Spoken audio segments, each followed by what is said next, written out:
Hello friends, in this video I'll show you how to count any data using the function Countif in Excel. Like and subscribe, support this channel, let's start.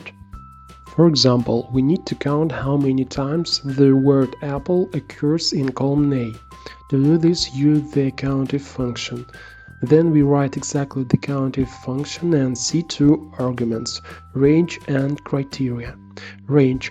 This specifies the cell range you want to search.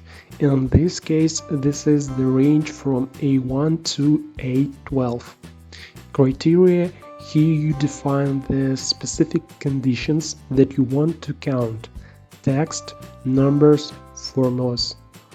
We write the word apple and always in double quotes. Press enter.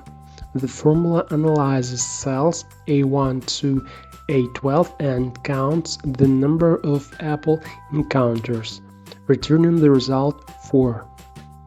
But if there are other symbols or words in the cell with the word we need, then the function doesn't take this value into account. Let's add the asterisk sign after the text value, and now any sequence of characters after the searched word is taken into account.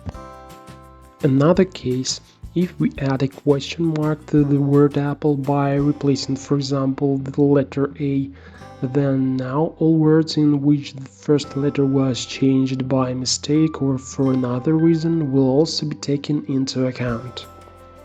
Okay, now let's count how many times the number 100 occurs in column B.